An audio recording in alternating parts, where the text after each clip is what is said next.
and I want to talk about disturbances a little bit. And this is within the manual, this is the chapter 9, it's called the Star Disturber, der Störungsstar, das ist Kapitel 9. And it deals with the most impossible and most complicated students, or colleagues, or parents, or. And so to me, this has been really fascinating. Working with teachers, I realized something. It's inevitable that you have to deal with these star disturbers, right? They call you in and they say, there's this impossible character, and I can't deal with him anymore.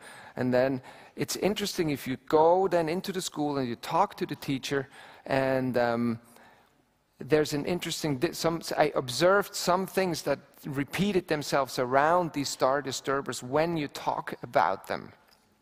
And the one thing that happens is that there is a huge difference between the past and the present. Riesenunterschied zwischen der Vergangenheit und der Gegenwart. So if you ask a teacher, tell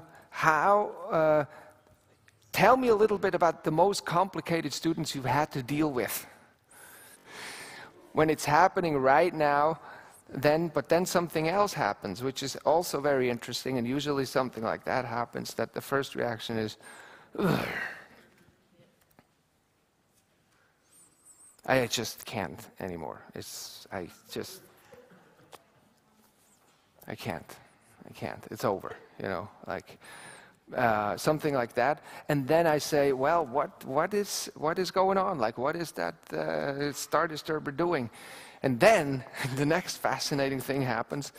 Then they usually say, well, you wouldn't believe what this guy is doing. Now, you can't even imagine. You have to think of this. He comes in the morning, he just sits down like this, he throws his shit on the floor, and he just acts like the world was his, and he does this and that, and then he just sits like that and says, ha, and he puts his legs on the table, and he looks at you, and what am I going to do with that? So, of course, for the sake of demonstration, slightly exaggerated, but as a tendency, this is definitely happening. Seems to be a tendency they start acting out the behavior of the star disturber for some strange reason. A little bit, isn't it? Kati is nodding, and many others too. Yeah. Okay, klar. Soll ich übersetzen selbst? Ja. Verhalten, ja. So, die beginnen ein bisschen das Verhalten irgendwie schon zu spielen. Die zeigen es dir schon, das Verhalten dieses störenden Studenten.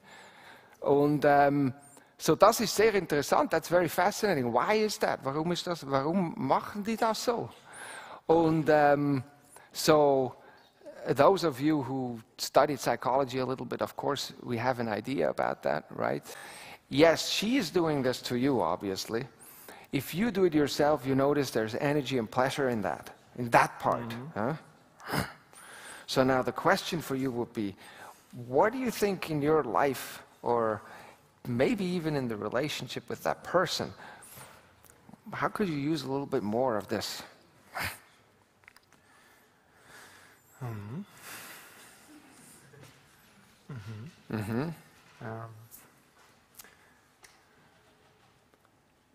Actually, sometimes I trying to do this to really stand for myself and for my opinions. To really, but I could do it little more. Yeah, to be really strongly stand for my, no, this is the... This is what I want to do. Yes. This is really what I want to do. And I tell you why. Yes, exactly. Okay. To show the excitement. Right. Show the excitement. Yeah. Looks good on you. Yeah. Spend time in clarifying that it's not about becoming that person. Es geht nicht darum, diese Person zu werden. It is about reclaiming an energy that bugs you so much that you can't sleep at night anymore. So diesen Teil der Energie, this part of the energy that holds you back from falling asleep, that's what you can reclaim. If you can't sleep anymore because you're thinking of someone else, that's the moment you want to do this exercise. Maybe.